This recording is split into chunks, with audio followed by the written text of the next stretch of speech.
ગર્ભાશય કાઢવાનું હિસ્ટેરેક્ટોમી operation 3D લેપ્રોસ્કોપીથી.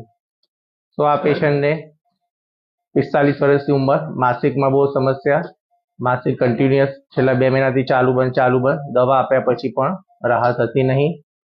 Sonography કરતાં ખબર પડી કે ગર્ભાશયમાં સોજો છે.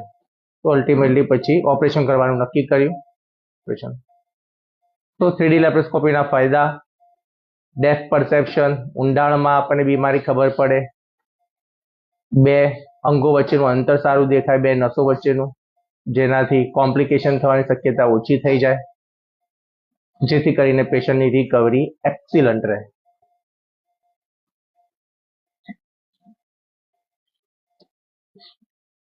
तो यूट्रस निकालने के बाद का ये व्यू है. ये जो वजाइना है जिसको हमने फ्यूचर से बंद कर दिया है. As you can see blood loss पूरे ऑपरेशन में 5 ml कम है.